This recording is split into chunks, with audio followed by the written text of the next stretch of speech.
Bienvenue à notre culte de l'Église de la Grâce à Chalon-sur-Saône, ce 26 septembre 2021. Et commencer notre culte ce matin avec la parole de Dieu qui dit « Bénissez l'Éternel, vous ses anges qui êtes puissants en force et qui exécutez ses ordres, en obéissant à la voix de sa parole. Bénissez l'Éternel, vous toutes ses armées, qui êtes ses serviteurs et qui faites sa volonté. Bénissez l'Éternel, vous toutes ses œuvres, dans tous les lieux de sa domination. Mon âme bénit l'Éternel. » Et c'est les derniers versets de Psaume 103. Et nous allons chanter le numéro 36 dans notre livre des Cantiques. 36. Loué soit Dieu, le Seigneur, le puissant, roi de gloire.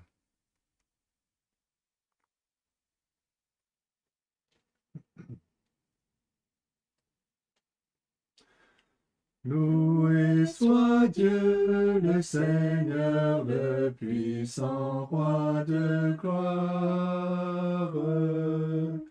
Mon âme, il faut l'acclamer par un chant de victoire. Réveille-toi, viens au-devant de ton roi, pour célébrer sa mémoire. Loué soit Dieu, le Créateur, le souverain Maître. À tous il donne le mouvement, la vie et l'être. Tout ce qu'il fait est agréable et parfait. Ah, sache le reconnaître.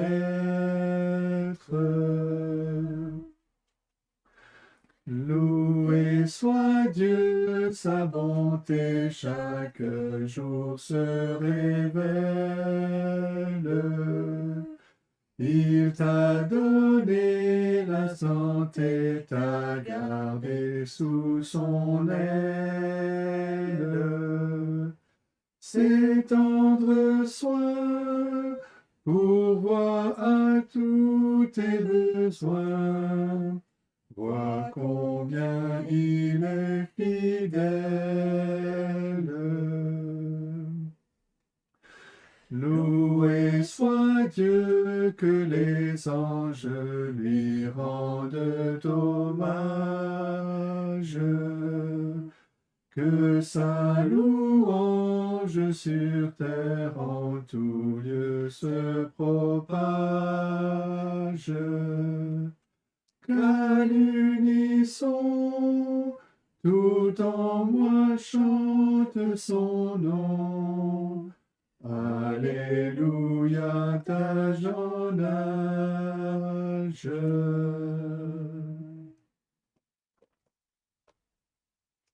Nous prions. Oui, notre Dieu, notre Père céleste, nous venons devant toi, nous disons Alléluia à toi qui es ce Dieu qui règne sur toutes choses, ce Dieu tout-puissant qui a toute autorité,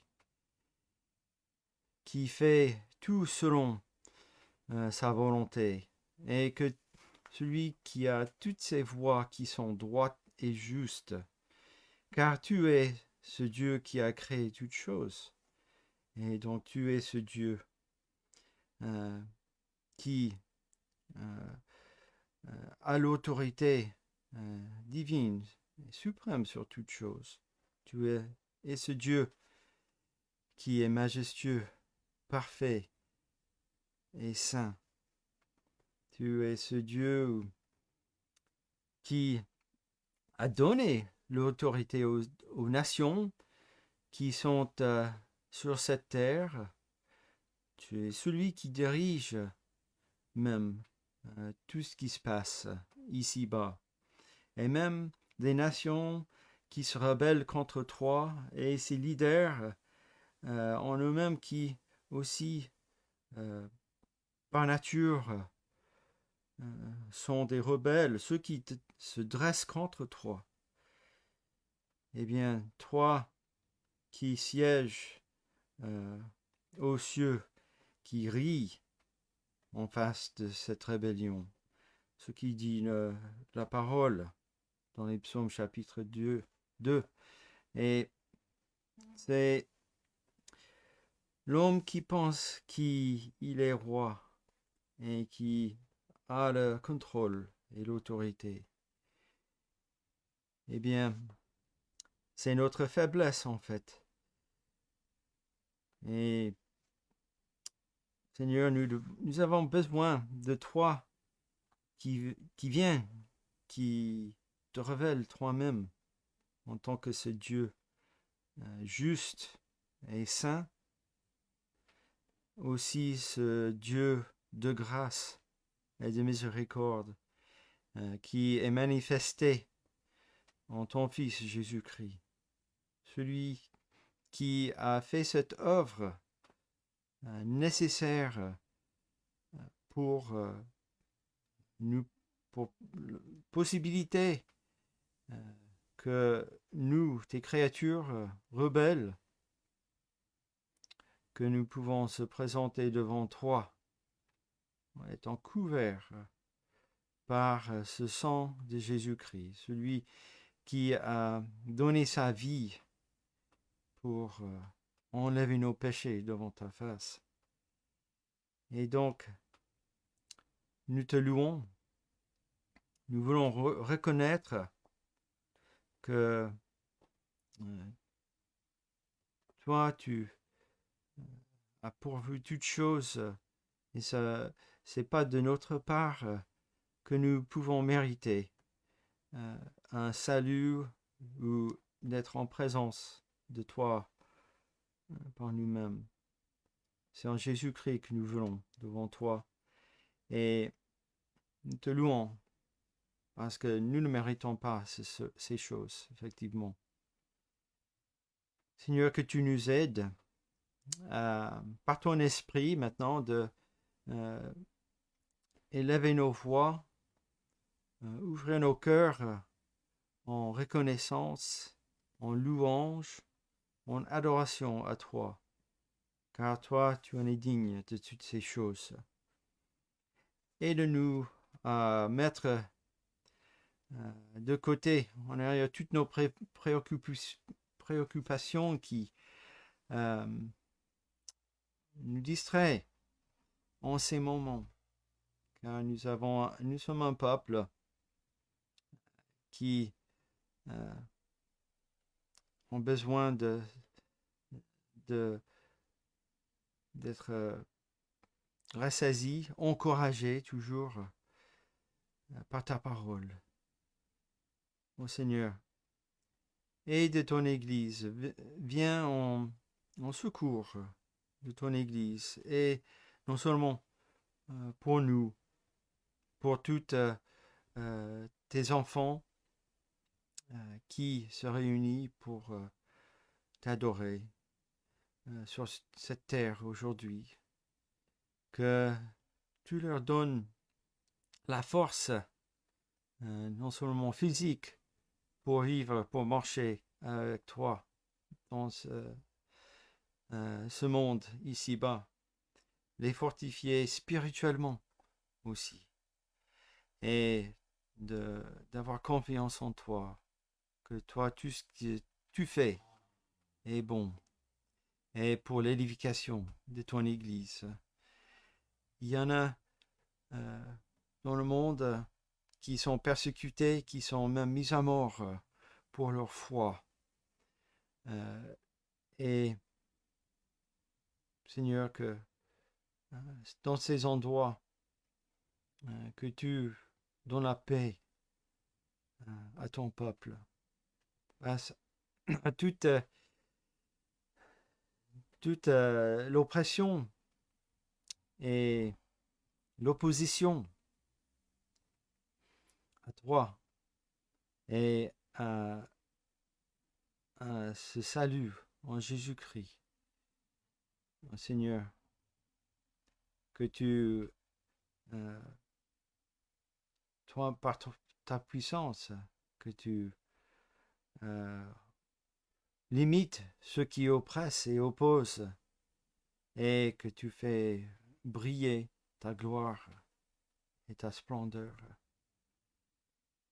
Que tu sois avec ceux qui sont malades, tous ceux qui ont besoin d'une guérison physique, qui réjouissent dans cette guérison spirituelle en Jésus-Christ que nous avons besoin, Seigneur, et de ton peuple partout aujourd'hui, et qu'il se lève en adoration à toi, que ce soit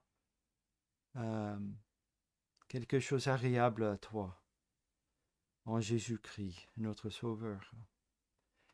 Et nous savons que Christ a la victoire et qu'il revient chercher son peuple.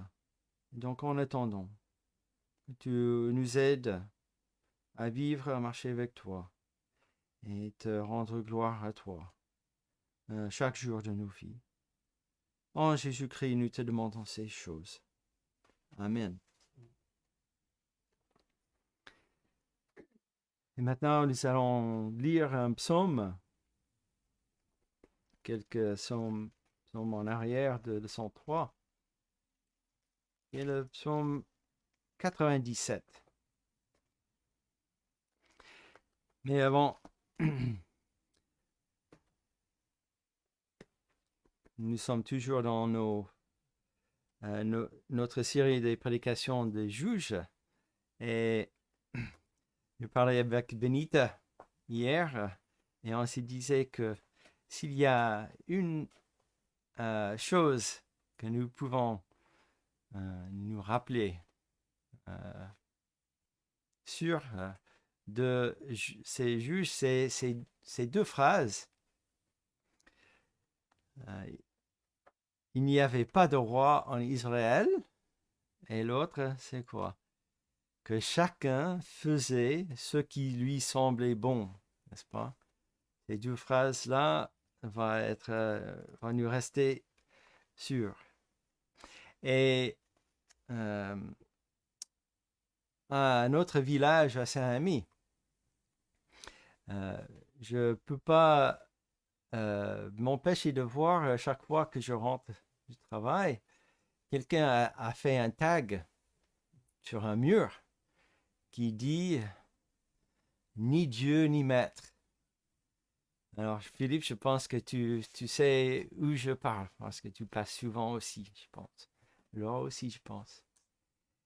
Et je vois ça qui m'interpelle souvent, et j'ai décidé de regarder un petit peu près cette expression.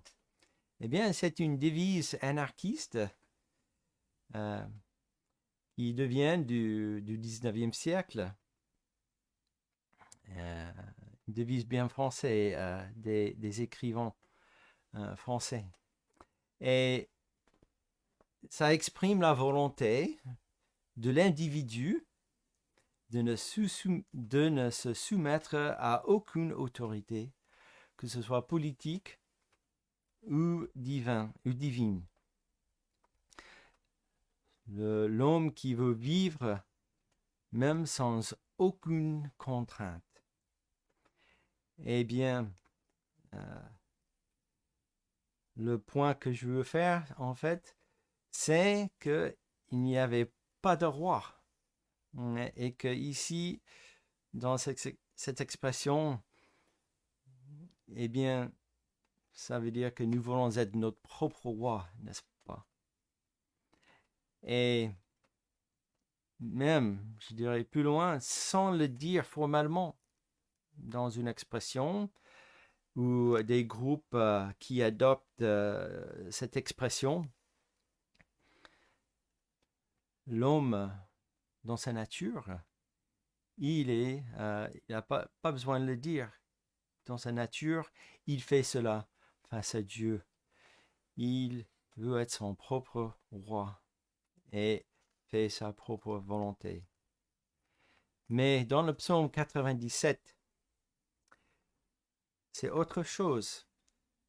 L'enfant de Dieu, Dieu qui s'est révélé à lui, eh bien, c'est cette expression qu'il a pour son roi.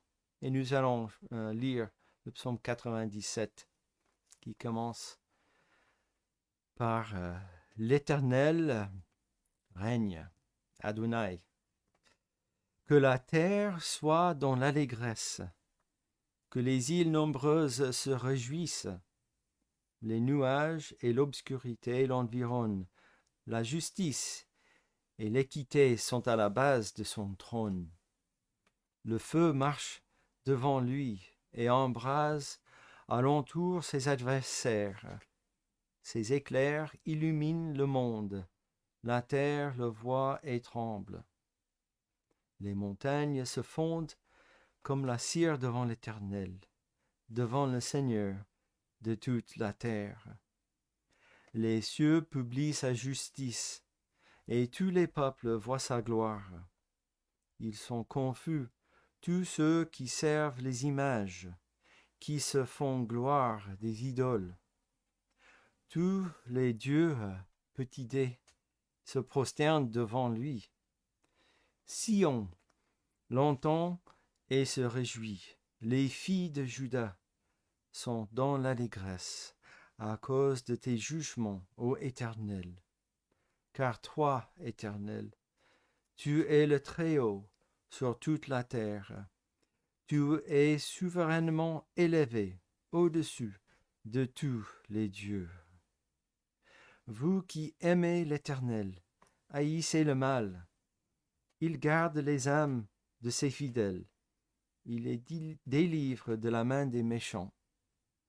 La lumière est semée pour le juste, et la joie pour ceux dont le cœur est droit. Juste, réjouissez-vous en l'Éternel, et célébrez par vos louanges sa sainteté. Et je vous invite à chanter maintenant le numéro 88. Donc voilà, cette image de Dieu en tant que ce roi qui règne. Et rappelons-nous, Jésus-Christ, son Fils, qui est décrit comme le roi des rois, les seigneurs des seigneurs. Et donc, chantons ce beau cantique qui affirme toutes ces choses. Je crois au Dieu vivant, des cieux, le Créateur, je crois au Fils de Dieu, Jésus le seul Sauveur. Je crois au Saint-Esprit le grand Consolateur. Le 88.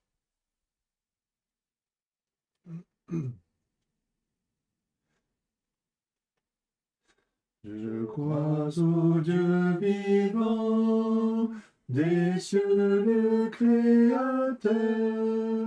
Je crois qu'il est le Tout-Puissant, le seul Seigneur. Je sais qu'il est amour, il m'aime et me conduit.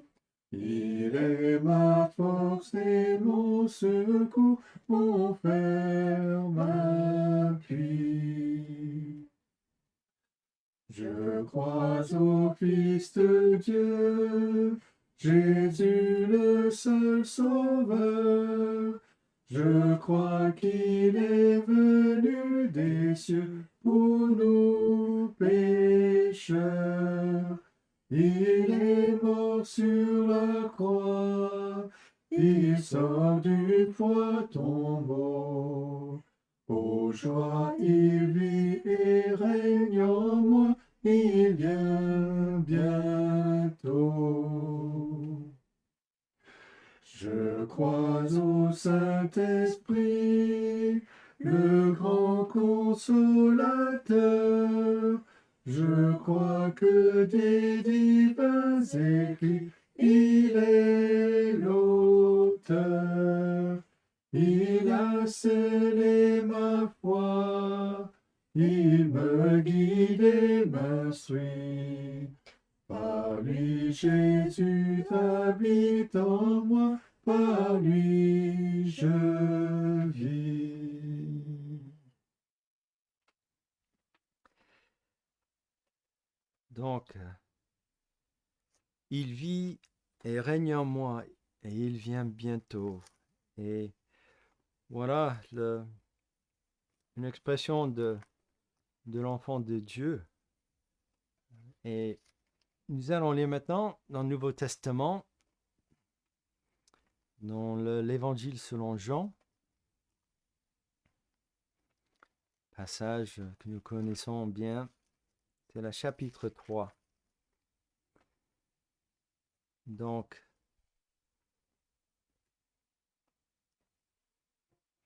l'enfant de Dieu qui a pour roi le Seigneur Jésus, qui le fait entrer dans ce royaume de Dieu. Et donc, il y a bien ce royaume spirituel.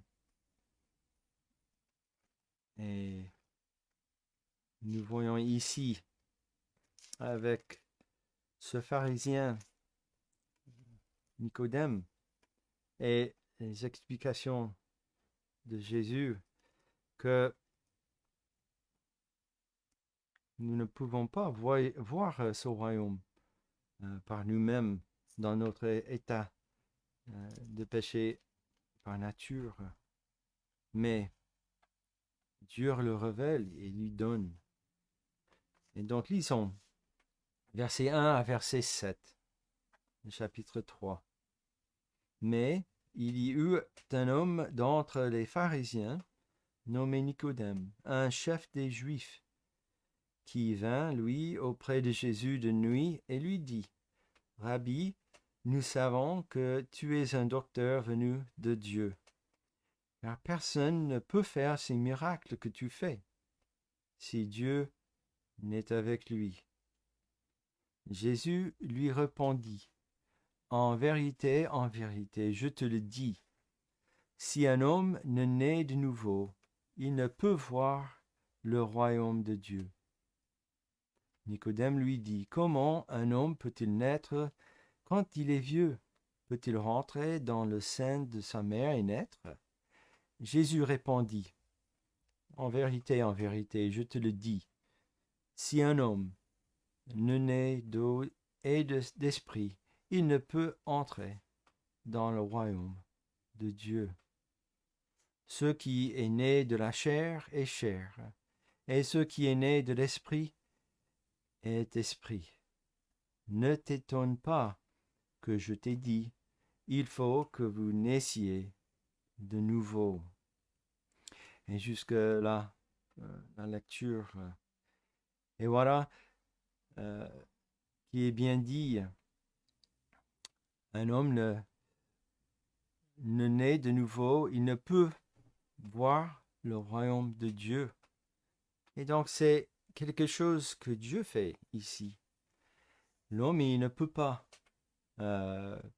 effectivement, comme Nicodème dit, par quelque chose physique, quelque chose qui vient par lui-même. Il ne peut pas être né de nouveau. Et parce qu'il est dans cette chair qui a ce péché en lui. Il faut que Dieu intervienne pour cette régénération, cette nouvelle naissance, et de pouvoir voir ce royaume de Dieu, ce qu'il fait. Et donc, nous allons sauter encore plus loin pour lire un autre passage en Galates, où l'apôtre Paul nous encourage en tant qu'enfants de Dieu de vivre et de marcher par l'Esprit étant dans ce royaume. C'est bien pour ces encouragements sont bien pour l'enfant de Dieu ici, n'est-ce pas? Parce que l'apôtre Paul, il écrit aux églises de la Galatie. Et donc, aujourd'hui, que nous pouvons aussi bénéficier de ces écrits. Et donc, Paul dit, à partir de verset 13 de Galates, chapitre 5, il dit, « Frères, vous avez été appelés à la liberté, seulement ne faites pas de cette liberté un prétexte de vivre selon la chair. Mais rendez-vous par amour, serviteurs les uns des autres. Car toute la loi est accomplie dans une seule parole, celle-ci. Tu aimeras ton prochain comme toi-même. Mais si vous vous mordez et vous dévorez les uns les autres, prenez garde que vous ne soyez détruits les uns par les autres. » Verset 16, je dis donc, marchez selon l'esprit, et vous n'accomplirez pas les désirs de la chair. Car la chair a des désirs contraires à ceux de l'esprit, et l'esprit en a de contraires à ceux de la chair. Ils sont opposés entre eux, afin que vous ne fassiez point ce que vous voudrez. Si vous êtes conduits par l'esprit, vous n'êtes point sous la loi. Or, les œuvres de la chair sont évidentes. Ce sont la débauche, l'impureté, le dérèglement, l'idolâtrie, la magie, les rivalités, les querelles, les jalousies, les animosités, les disputes, les divisions, les sectes, l'envie, l'ivrognerie, les excès de table et les choses semblables. Je vous dis d'avance, comme je l'ai déjà dit, que ceux qui commettent de telles choses n'hériteront point le royaume de Dieu. Mais le fruit de l'esprit, c'est l'amour, la joie, la paix, la patience, la bonté, la bienveillance, la foi, la douceur, la maîtrise de soi. La loi n'est pas contre ces choses. Ceux qui sont à Jésus-Christ ont crucifié la chair avec ses passions et ses désirs. Si nous vivons par l'Esprit, marchons aussi selon l'Esprit. Et que ces paroles nous encouragent, nous édifient. Et je vous invite à chanter le numéro 67 avant le message.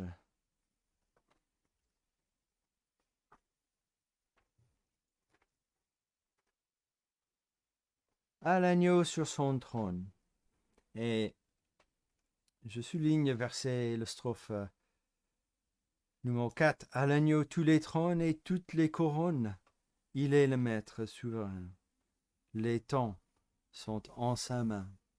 Rendons l'honneur suprême à celui qui nous aime et qui revient victorieux pour nous ouvrir les cieux. 67.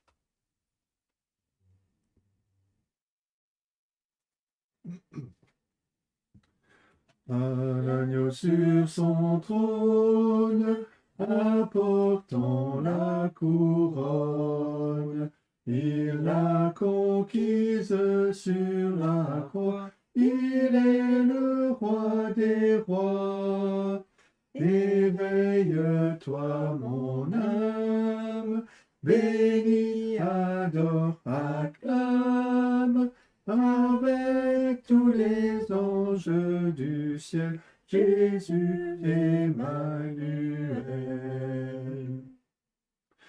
À l'agneau sur son trône, l'encens et la couronne, car il est le Verbe incarné, d'une vierge il est né.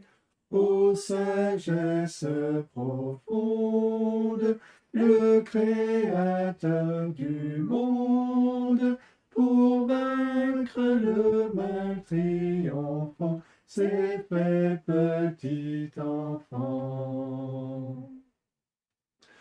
Il eut la croix pour trône, l'épine pour couronne, mais le Père a glorifié son Fils crucifié.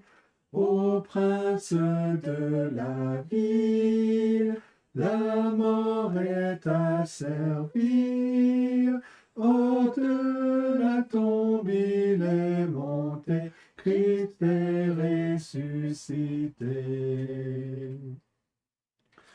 À l'agneau tous les trônes et toutes les couronnes. Il est le maître souverain, les temps sont en sa main. Rendons l'honneur suprême à celui qui nous aime et qui revient victorieux pour nous ouvrir les cieux.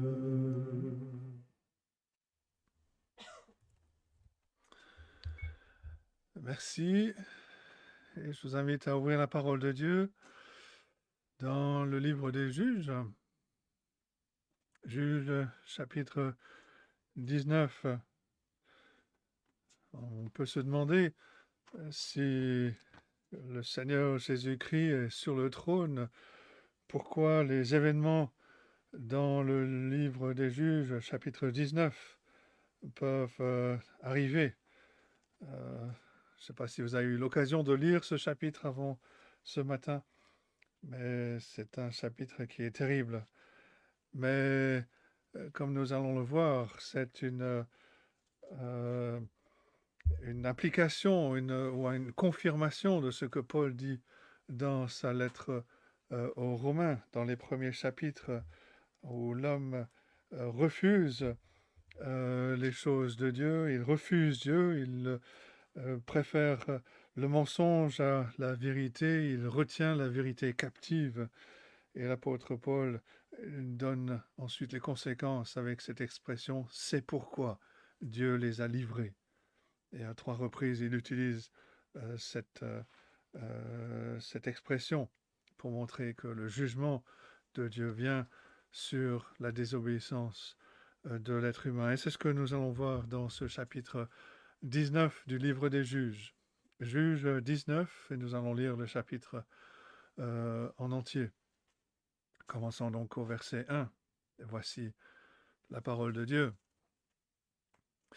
Dans ce temps où il n'y avait point de roi en Israël, un Lévite qui séjournait à l'extrémité de la montagne d'Éphraïm prit pour concubine une femme de Bethléem, de Juda. Sa concubine lui fut infidèle, et elle le quitta pour aller dans la maison de son père à Bethléem de Juda, où elle resta l'espace de 4 mois. Son mari se leva et alla vers elle pour parler à son cœur et la ramener. Il avait avec lui son serviteur et 2 ânes. Elle le fit entrer dans la maison de son père, et quand le père de la jeune fille le vit, il le reçut avec joie. Son beau-père, le père de la jeune femme, le retint 3 jours chez lui. Ils mangèrent et burent, et ils passèrent la nuit. Verset 5. Le 4e jour, ils se levèrent de bon matin, et le Lévite se disposait à partir. Mais le père de la jeune femme dit à son gendre, « Prends un morceau de pain pour fortifier ton cœur, vous partirez ensuite. » Ils s'assirent et ils mangèrent et burent eux 2 ensemble. Puis le père de la jeune femme dit au mari, « Décide-toi donc à passer la nuit, et que ton cœur se réjouisse. » Le mari se levait pour s'en aller, mais sur les instances de son beau-père, il passa encore la nuit. Verset 8. Le 5e jour, il se leva de bon matin pour partir. Alors le père de la jeune femme dit, « Fortifie ton cœur, je te prie, et restez jusqu'au déclin du jour. » Et ils mangèrent eux deux. Le mari se levait pour s'en aller, et sa concubine et son serviteur. Mais son beau-père, le père de la jeune femme, lui dit, « Voici, le jour baisse, il se fait tard, passez donc la nuit. Voici, le jour est sur son déclin, passe ici la nuit et que ton cœur se réjouisse. Demain, vous vous lèverez de bon matin pour vous mettre en route, et tu t'en iras à ta tente. » Le mari ne voulut point passer la nuit. Il se leva et partit. Il arriva jusque devant Jébus, qui est Jérusalem, avec les 2 ânes bâtés et avec sa concubine. Lorsqu'ils furent près de Jébus, le jour avait beaucoup baissé. Le serviteur dit alors à son maître, « Allons, dirigeons-nous vers cette ville des Jébusiens, et nous y passerons la nuit. » Son maître lui répondit, « Nous n'entrerons pas dans une ville d'étrangers, où il n'y a point d'enfants d'Israël. Nous irons jusqu'à Gibéa. » Il dit encore à son serviteur, « Allons, approchons-nous de l'un de ces lieux, Gibéa ou Rama, et nous y passerons la nuit. » Ils continuèrent à marcher, et le soleil se coucha quand ils furent près de Gibéa, qui appartient à Benjamin. Ils se dirigèrent de ce côté pour aller passer la nuit à Gibéa. Le Lévite entra, et il s'arrêta sur la place de la ville. Il n'y eut personne qui le reçoive dans sa maison pour qu'ils y passent la nuit. Et voici un vieillard revenait le soir de travailler au champ. Cet homme était de la montagne d'Éphraïm. Il séjournait à Gibéa. Et les gens du lieu étaient benjamites. Il leva les yeux et vit le voyageur sur la place de la ville.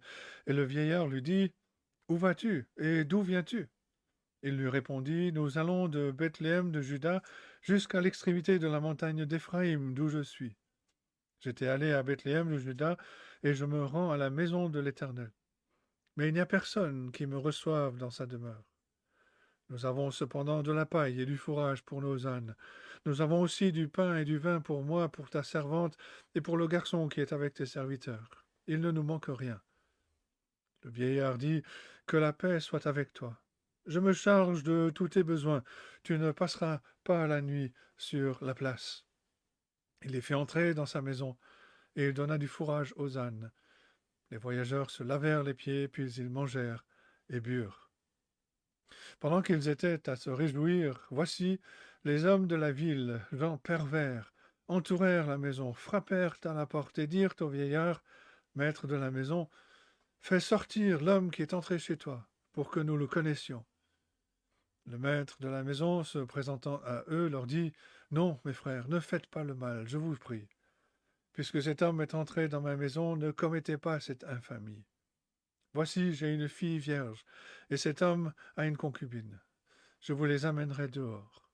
Vous les déshonorerez, et vous leur ferez ce qu'il vous plaira. Mais ne commettez pas sur cet homme une action aussi infâme. » Ces gens ne voulurent point l'écouter.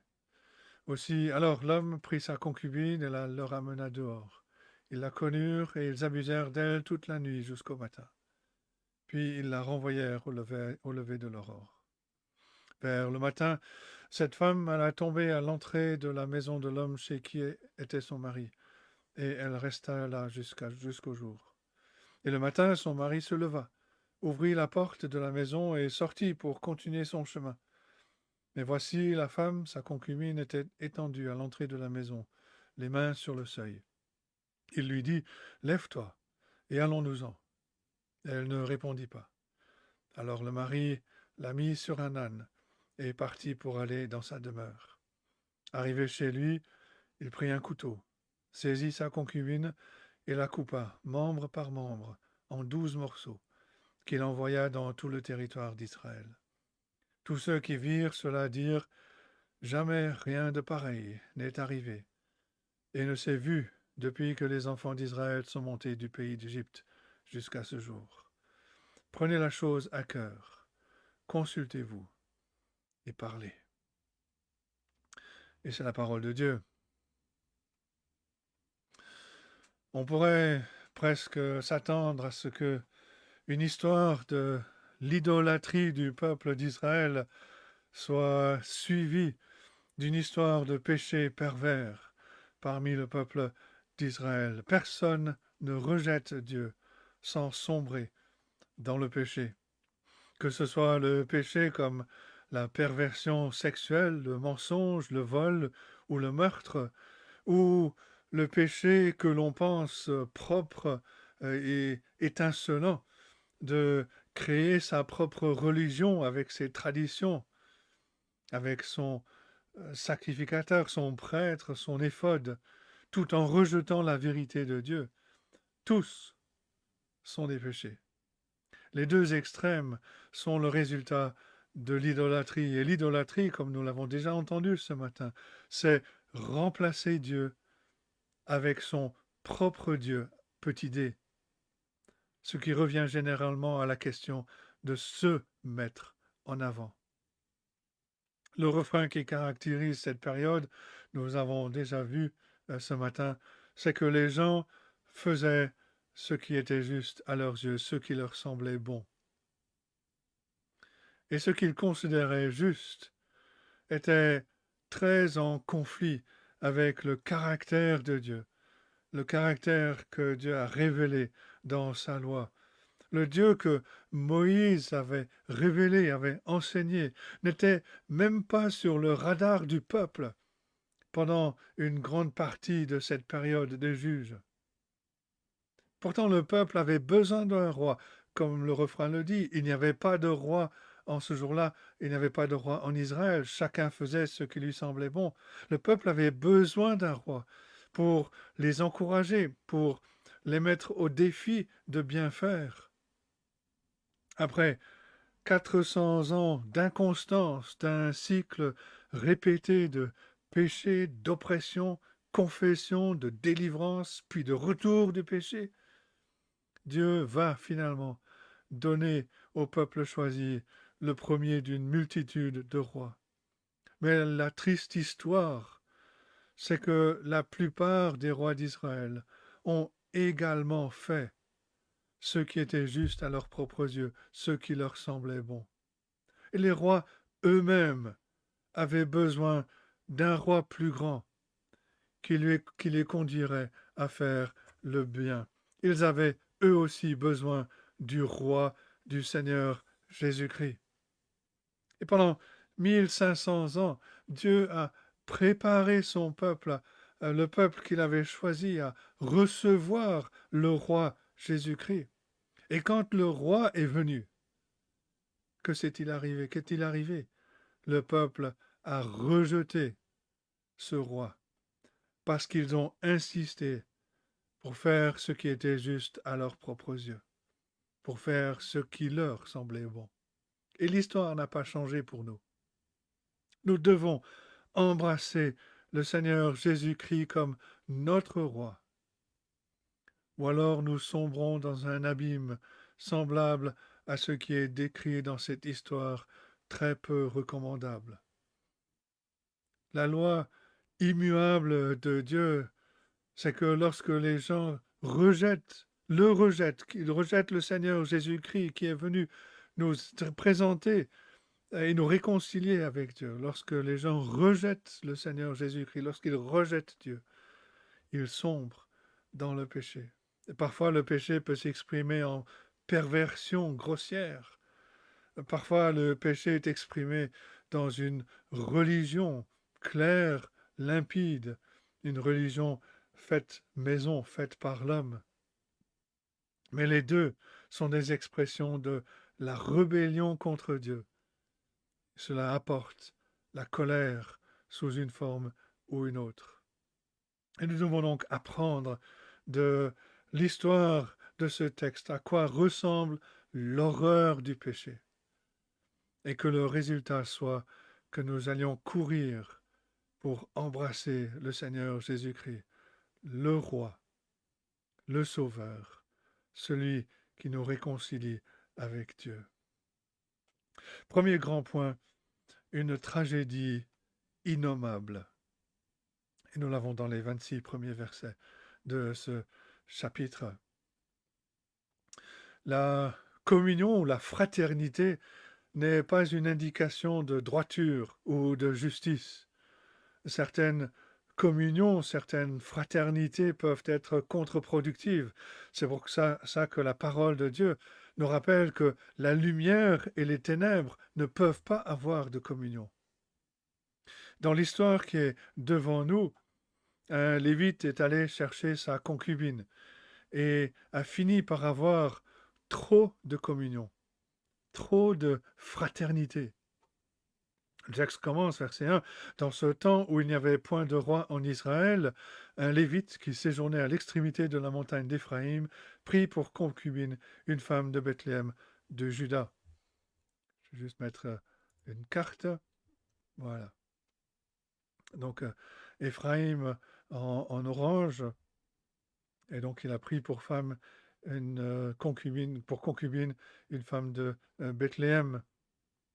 Le fait qu'il n'y avait pas de roi en Israël, encore une fois, c'est très significatif. C'est l'une de ces deux expressions que l'on a déjà citées, qui donnent le ton général de la culture à l'époque des juges. Chacun faisait ce qui lui semblait bon. Il n'y avait point de roi en Israël. Et par la répétition de ces phrases, l'auteur prépare notre pensée à accepter le roi que Dieu a permis au peuple de choisir. Le roi Saül, le premier roi choisi, semblait impressionnant, comme un roi devait l'être aux yeux des gens. Mais est-ce qu'il allait empêcher le peuple de faire ce qui est juste à ses propres yeux, ce qui lui semblait bon? Ou est-ce que lui-même allait faire ce qui est juste à ses propres yeux, comme le font presque toujours les rois aujourd'hui, les rois de ce monde? Encore une fois, on voit le cas d'un lévite qui ne vivait pas dans une ville lévitique, comme ce fut le cas du lévite que Mika avait embauché pour être son prêtre.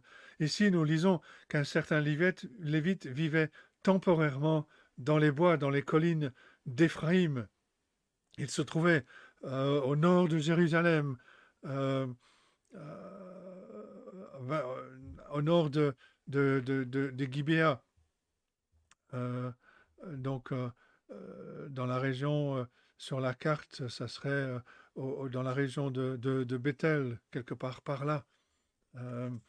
Mais aucune des 4 villes lévitiques situées dans la région d'Éphraïm, cette zone orange sur la carte, aucune de ces 4 villes lévitiques qui étaient attribuées à la tribu d'Éphraïm n'était dans ou près de la région reculée des collines d'Éphraïm. Et selon la loi de Dieu, les Lévites devaient vivre soit dans les villes lévitiques, ou alors servir le Seigneur là où se trouvait l'arche de l'Alliance, et qui à cette époque se trouvait à Silo, qui était sur la partie attribuée à Éphraïm, mais qui n'était pas dans les régions des collines. Les Lévites étaient aussi censés être soutenus par les dîmes du peuple, afin qu'ils se consacrent à servir le Seigneur. Nous lisons cela en Nombre 18, par exemple. Et par conséquent, nous pourrions décider que ce Lévite demeurant dans la montagne d'Éphraïm était comme un prédicateur moderne qui se trouve en dehors de la volonté de Dieu. Et c'est quelque chose de commun dans des cultures qui ont abandonné la parole de Dieu, qui méprisent la vérité de Dieu. Et le texte nous dit que ce Lévite avait une concubine. Le fait qu'un serviteur de l'Éternel, qui était censé être occupé à servir le peuple de Dieu, le fait qu'il ait une concubine ne faisait qu'empirer les choses. Il est vrai que parmi le peuple d'Israël, la possession d'une concubine était devenue quelque chose d'acceptable depuis l'époque d'Abraham. Une concubine était un ajout, c'était une presque épouse. L'argument était qu'elle pouvait aider à ajouter à la postérité de l'homme qui, en Israël, était responsable de construire la nation que Dieu avait promis à Abraham. Mais ça, c'était une explication créative pour satisfaire la convoitise et les désirs charnels. Et les hommes pécheurs sont toujours créatifs dans la façon dont ils excusent leurs péchés. Le plan de Dieu pour le mari et la femme n'est pas difficile à comprendre. Il est universellement vrai. Il reste vrai tant que Dieu donne du temps à la race humaine sur terre.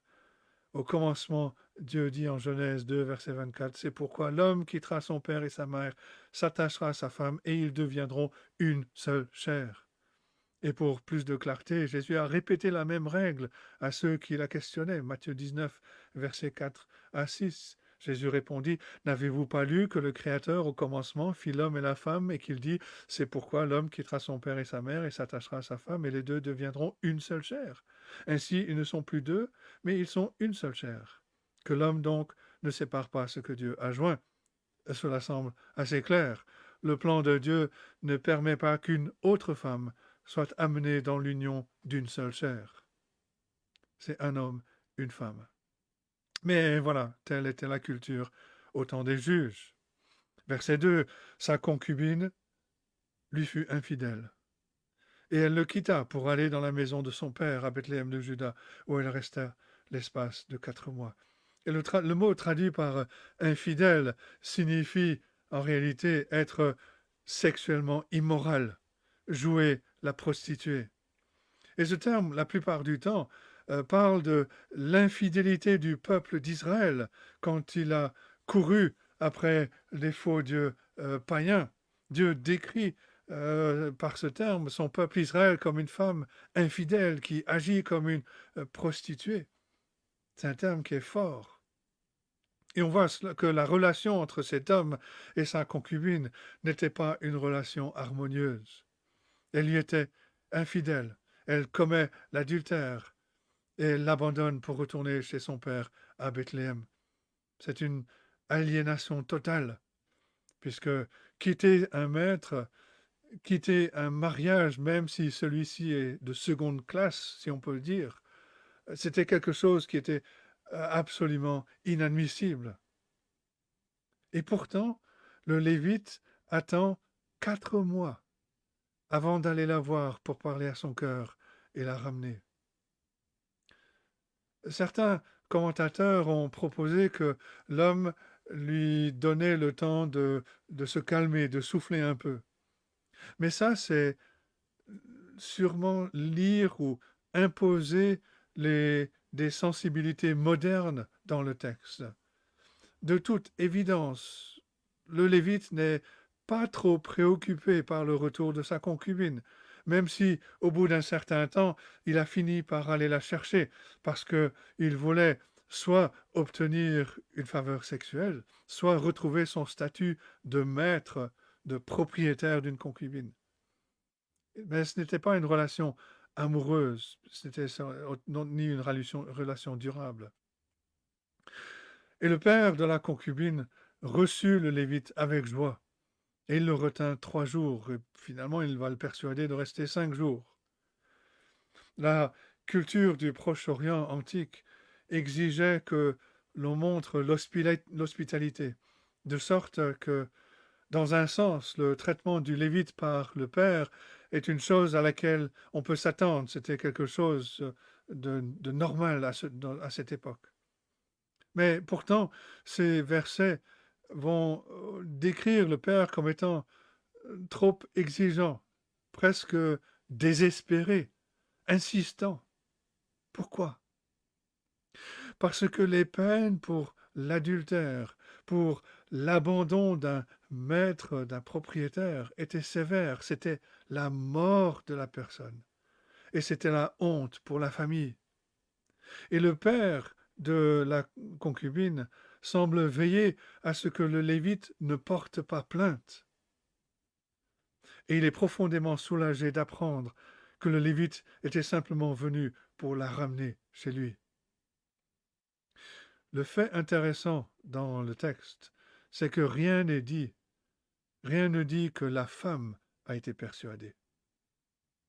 Toute l'action se passe au niveau de l'interaction entre le père et le mari, entre guillemets. On ne nous dit jamais que la femme a écouté le Lévite ou qu'elle a accepté de revenir. Tout indique que le père l'a rendue au Lévite, sans qu'elle ait de choix ni de décision. Le père et le mari traitent cette femme comme un objet. L'un veut éviter la honte sur sa famille. L'autre veut simplement retrouver sa concubine. Aucun des deux ne se soucie de la femme elle-même. Il est à noter aussi, contrairement à toutes les autres sections dans le livre des juges, c'est que ici aucun caractère n'est nommé. Et cet anonymat est censé suggérer que ces hommes, ces femmes représentent tout leur type en Israël. C'est comme si l'auteur nous disait « Voici comment les Lévites vivaient. Voici comment les pères pensaient. Voici comment les femmes étaient traitées. » C'est une image sombre et elle va devenir plus sombre encore. Après 5 jours, dans l'après-midi, verset 9, le mari se levait pour s'en aller avec sa concubine et son serviteur. Malgré les efforts du père de la concubine pour les garder encore un peu avec lui, ils sont partis vers Jébus, une ville qui aurait dû être benjamite, mais parce que la tribu a manqué d'obéir totalement à Dieu, cette ville restait encore aux Cananéens. Plus tard, elle allait devenir Jérusalem. Et parce que le jour était presque tombé quand ils arrivent à Jébus, le serviteur du Lévite suggère de s'arrêter là, mais le Lévite ne veut pas. Verset 12. « Nous n'entrerons pas dans une ville d'étrangers où il n'y a point d'enfants d'Israël. » Malgré la cananisation d'Israël, le fait qu'Israël ressemble de plus en plus à Canaan, malgré la cananisation d'Israël, il est clair que le Lévite n'est pas sûr qu'en tant qu'Israélites, ils seront en sécurité dans Jébus. Les Jébusiens ne faisaient pas partie du peuple choisi par Dieu. Leur culture, leur morale était différente. Qui sait ce qu'ils seraient capables de faire à un groupe d'Israélites? Les Lévites décident donc de s'approcher de Gibéa ou de Rama, des villes qui appartenaient à la tribu de Benjamin. Donc, d'après lui, des endroits plus sûrs, puisqu'ils appartiennent à des gens comme lui. Lorsque le soleil se couche, ils arrivent à Gibéa, qui appartient à Benjamin. Et ils vont y rester pour la nuit. Gibéa, c'est sur la carte juste au nord de la flèche qui est verte, au nord de Bethléem et de Jérusalem. Gibéa, c'est aussi de là qu'est originaire Saül, plus tard. Et tout de suite, quand ils arrivent à Gibéa, on voit que tout ne va pas bien. Ils ne trouvent personne pour leur parler ou les accueillir.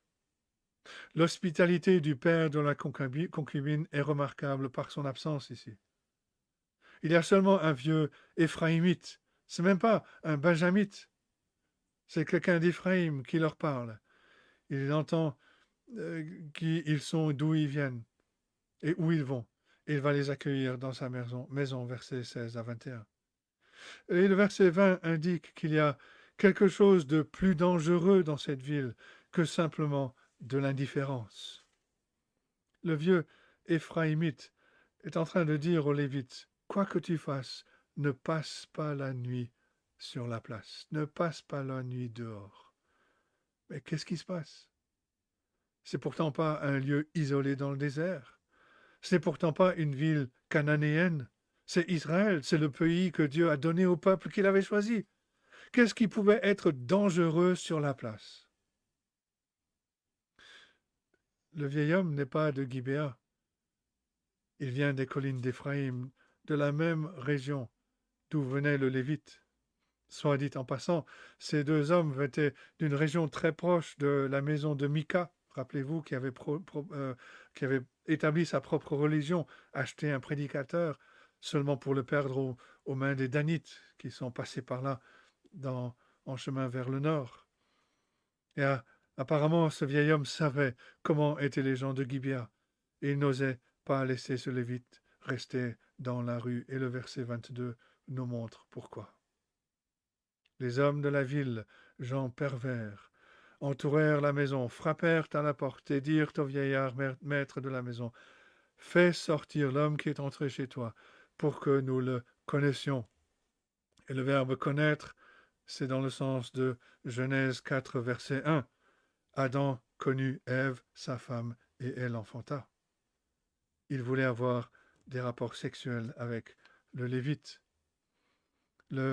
L'expression les gens pervers décrit des hommes qui sont dans une frénésie d'abuser sexuellement un homme qui visitait leur ville.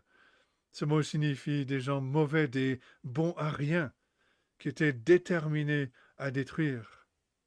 Et c'est une description appropriée des hommes qui ont agi plus comme des animaux que des êtres humains. Et il ne faisait pas que sonner à la porte ou frapper à la porte. L'expression frapper à la porte ici au verset 22 signifie en fait qu'il se jetait contre la porte, dans le but d'enfoncer la porte. Une mentalité de foule est l'expression d'une société qui dégénère dans le péché. Et le père et le mari ont fait une réponse répugnante. Permettre à ces bêtes d'abuser l'invité du père, c'était quelque chose au-delà de toute considération. Verset 23. Le maître de la maison, se présentant à eux, leur dit « Non, mes frères, ne faites pas le mal, je vous prie. Puisque cet homme est entré dans ma maison, ne commettez pas cette infamie. » Mais l'homme se sentait obligé de tenir sa promesse faite au verset 20. « Je me charge de tous tes besoins. » Il était également obligé par l'étiquette sociale, par les attentes. Il comprenait à juste titre que ces hommes étaient coupables de méchanceté, de vil désir. Mais alors, comment expliquer son offre à ces bêtes païennes, ces sauvages? Est-ce que c'était plus vertueux pour lui d'offrir une fille vierge et une concubine infidèle? Verset 24. Voici, j'ai une fille vierge et cet homme a une concubine, je vous les amènerai dehors. Vous les déshonorerez et vous leur ferez ce qu'il vous plaira, mais ne commettez pas sur cet homme une action aussi infâme. Comment expliquer une telle perversité? Quand le péché imprègne une culture, les gens deviennent très incohérents. Comment est-ce que ça peut être méchant et infâme pour ces brutes d'abuser sexuellement de l'homme, et ce n'est pas méchant et infâme d'abuser sexuellement de la jeune fille vierge et de la concubine? Comment? Les deux ne donnent pas beaucoup de pensée aux conséquences de leur réponse. Le Lévite a saisi sa concubine et l'a sortie dans la foule. Verset 25. Ces gens ne voulurent pas l'écouter alors, et l'homme prit sa concubine et la leur amena dehors. À quoi pensait-il? Est-ce qu'il a agi par peur, sans réfléchir? Ou est-ce qu'il a plutôt agi en révélant son manque de préoccupation et d'amour pour cette femme? Pourquoi n'offre-t-il pas le serviteur du Lévite? Le jeune homme, après tout, c'est un homme qui est exigé par le gang.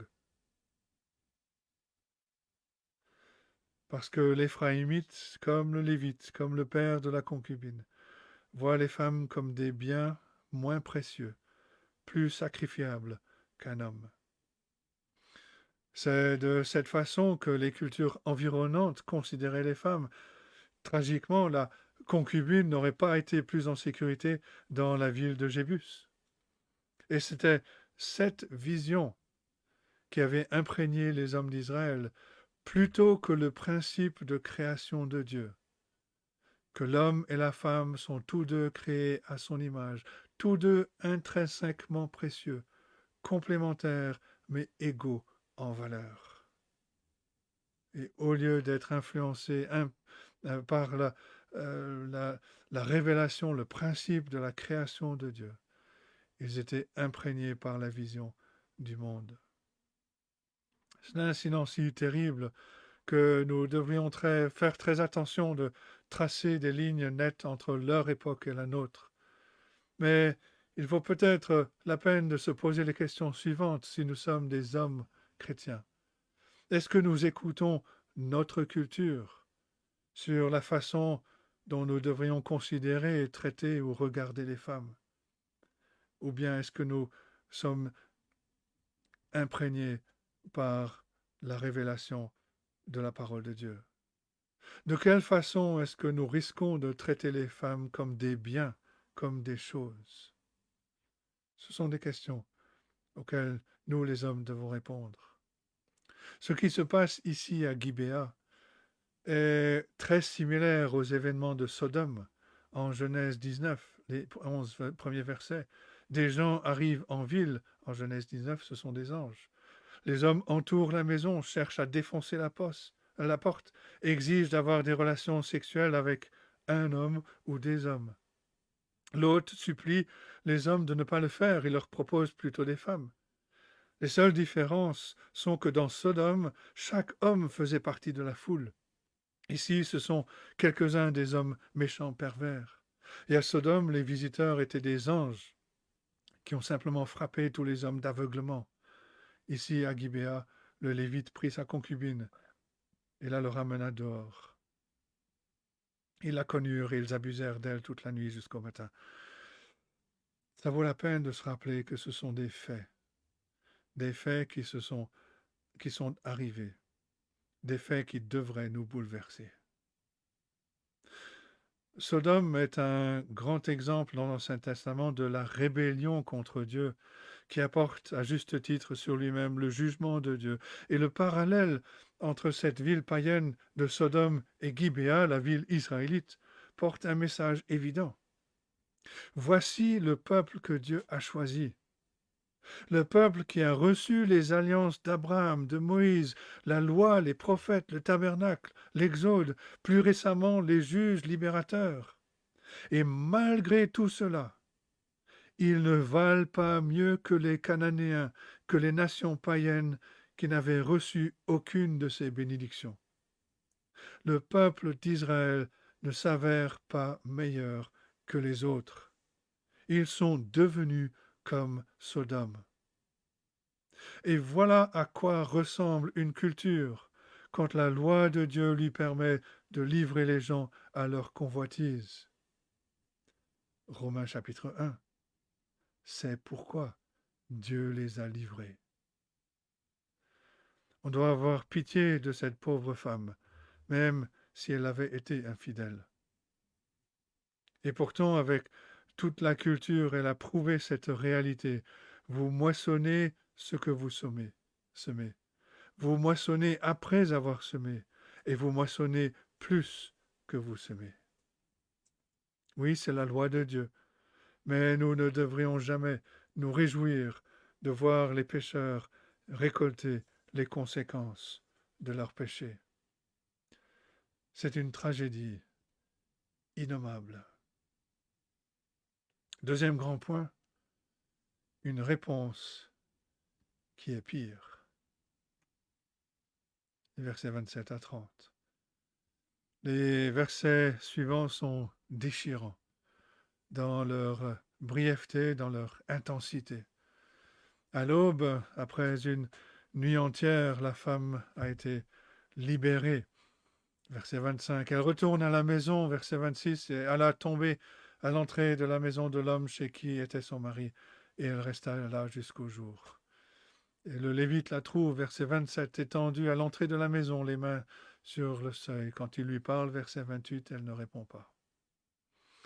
Le récit clairsemé du narrateur attire nos cœurs vers elle parce que, comme le dit un commentateur, si jamais un être humain a enduré une nuit d'horreur totale, c'était elle. Cette nuit a dû être pour elle aussi sombre que la fosse elle-même. Mais le narrateur nous donne beaucoup plus de détails sur le Lévite. Après avoir amené sa concubine dehors, verset 25, c'est presque incroyable, le Lévite s'est couché pour se lever le lendemain matin, verset 27. Et plutôt que d'essayer de la trouver, il fait des préparatifs pour poursuivre son chemin. Et quand il ouvre la porte qu'il la découvre à l'entrée, les mains sur le seuil, il lui a simplement dit, verset 28, « Lève-toi, allons-nous-en », comme quelqu'un qui parlerait à un animal. Et comme elle ne répondait pas, verset 28, alors le mari l'a pris sur un âne et partit pour aller dans sa demeure.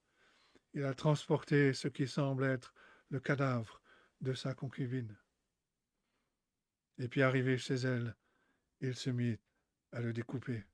Verset 29, arrivé chez lui, il prit le couteau, saisit sa concubine, la coupa membre par membre en 12 morceaux, qu'il envoya dans tout le territoire d'Israël.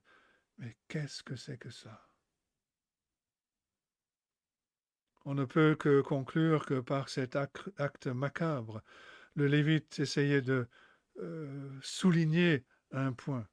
Il a utilisé un moyen graphique pour alerter le peuple d'Israël sur le péché qui existait au sein de la nation. Mais personne qui a du bon sens ne recommanderait ce genre de réponse. Il est douteux que Dieu a ordonné ce genre de déclaration.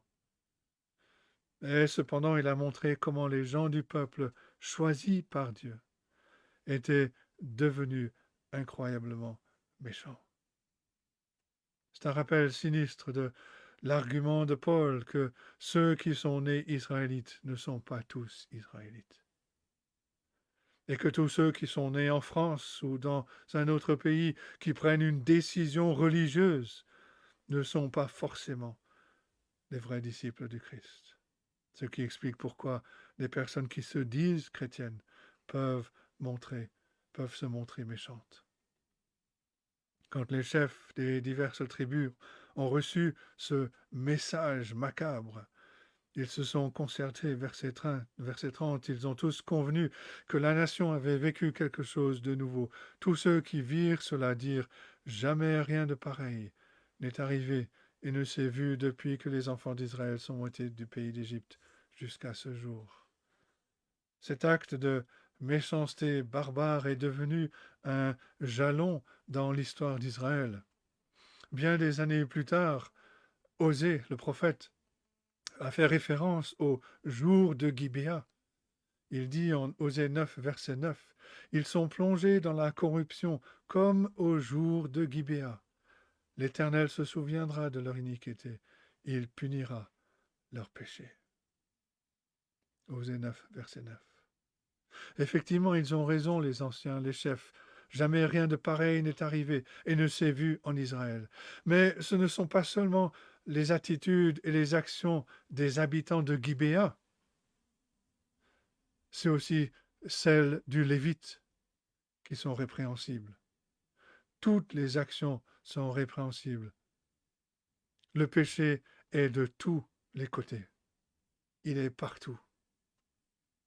Les gens ont convenu que quelqu'un devait faire quelque chose. Ils disent à la fin du verset 30, « Prenez la chose à cœur, consultez-vous et parlez. » Ils ont compris que cela ressemblait à Sodome, à Gomorrhe. Nul doute que tout le monde à cette époque connaissait l'histoire du jugement de Dieu. La grande question serait de savoir si Dieu déverserait sa colère sur Israël à cause du péché du Benjamite. Ce qui devrait nous amener à poser le même genre de questions concernant la méchanceté débridée de notre propre culture. La réponse à la question est que Dieu ne juge pas toujours le péché de la même manière, mais que Dieu juge toujours le péché. L'histoire nous rappelle très clairement que faire ce qui est juste à nos propres yeux, faire ce qui nous semble bon, peut être aussi horrible que la convoitise sexuelle pervertie, débridée, ou elle peut être aussi aseptisée que les pharisiens faisaient leur propre loi qui était contraire à celle de Dieu. Dans les deux extrêmes, le problème est le même. L'individu choisit d'être Dieu et il détrône son Créateur. Et un tel rejet du maître légitime se trouve dans d'autres expressions multiples de rébellion contre la parole de Dieu entre ces deux extrêmes. Les Israélites, dans cette histoire, étaient censés être le peuple de Dieu. Ils étaient fiers d'être appelés la nation de Dieu. Ils étaient fiers d'être identifiés comme le peuple choisi par Dieu. Mais ils vivaient comme les pires pécheurs du monde. Et de même, beaucoup de personnes aujourd'hui aiment être appelées chrétiens, ce qui est censé signifier disciples de Christ. Ils prétendent être son peuple spécial à travers la nouvelle naissance. Mais ils trahissent leur loyauté en vivant non pas comme Christ, mais comme tous les autres pécheurs dans le monde. Cet épisode de l'histoire est la preuve des 2 premiers chapitres et demi de Romains, où l'apôtre Paul dit que le monde païen, manifestement débauché et impie, est perdu dans les péchés. Mais il souligne aussi que la personne morale, religieuse, extérieurement bonne, est également perdue dans le péché. Parce que sous la surface, aucune ne se soucie de Dieu, ne se soucie des autres. Et l'apôtre Paul résume cela avec cette déclaration catégorique, Romains 3, les versets 10 et 12. Il n'y a point de juste, pas même un seul. Il n'en est aucun qui fasse le bien, pas même un seul. Personne dans cette histoire n'est juste. Et personne au monde n'est juste. Alors comment réagir? Comment devrions-nous réagir aux événements qui sont décrits dans ce chapitre 19 des Juges? On devrait pleurer. Voilà le peuple que Dieu avait choisi, le peuple qu'il avait fait sortir d'Égypte, le peuple à qui il avait donné cette terre de la promesse. Dans une certaine mesure, il nous montre nous-mêmes. Nous avons peut-être des secrets enfouis profondément qui ressemblent un petit peu à la conduite des habitants de Gibéa. Ou alors, nous n'avons peut-être pas commis de telles choses, mais comme le Lévite, nous n'avons pas réussi à les empêcher. Et nous les avons rendus possibles par l'inaction. Nous avons peut-être raconté à nous-mêmes et aux autres une meilleure histoire de nous-mêmes, de notre conduite, qui est pas tout à fait la vérité. Et comme le livre des Juges nous a maintes fois interpellés, nous nous serons tous permis inconsciemment ou non, ou consciemment, d'être façonnés et asservis par notre culture plutôt que par le Seigneur dont nous invoquons le nom, comme Israël le faisait. Juge 19 devrait nous émouvoir, devrait nous faire pleurer pour eux, mais aussi pour nous. Il n'y a point de juste. Il n'y a point de juste. Et trop souvent, nous vivons de cette façon comme s'il n'y avait pas de roi. Nous avons besoin d'un roi qui nous sauvera, qui nous dirigera, qui nous changera, et nous avons un tel roi en Jésus-Christ. Un roi, ce roi que Dieu nous a donné, qui nous sauve, qui nous dirige, qui nous change. Et nous ne pouvons qu'apprécier l'Évangile si nous comprenons d'abord que nous sommes plus méchants, plus désespérés que nous ne l'avons jamais imaginé. Alors que Dieu nous ouvre les yeux pour voir la nature horrible de notre péché, que nous ne sommes pas meilleurs que les autres, que nous sommes pécheurs comme les autres, que nous sommes sous la condamnation de Dieu comme les autres, et qu'il nous accorde la grâce d'aller vers ce roi qui nous a donné, le Seigneur Jésus-Christ, pour qu'il nous sauve, qu'il nous dirige et qu'il nous transforme. Parce que sans roi, nous faisons ce qui nous semble bon. Nous faisons ce qui paraît juste à nos propres yeux. Que Dieu nous aide à méditer sur ces choses et qu'il parle à nos cœurs et qu'il bénisse sa parole à nos cœurs ce matin. Amen.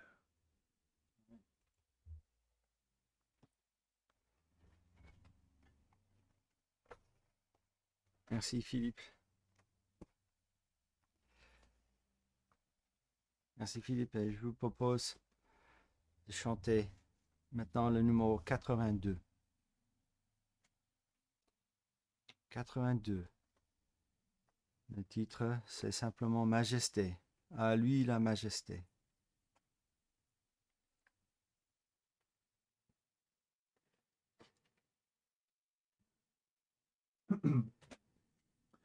Majesté,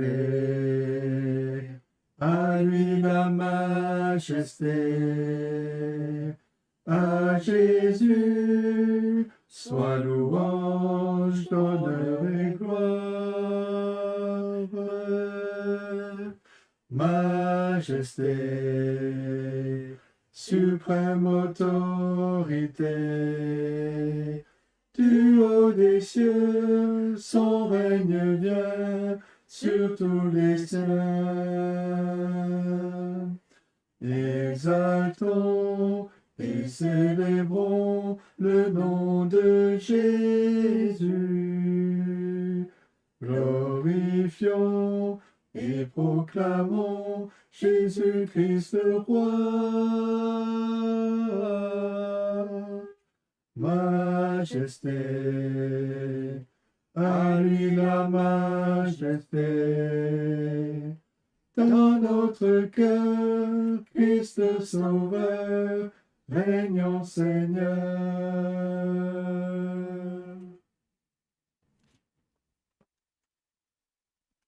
Et encourageons-nous avec la parole de Dieu en terminant par ces versets dans l'Apocalypse. C'est chapitre 11.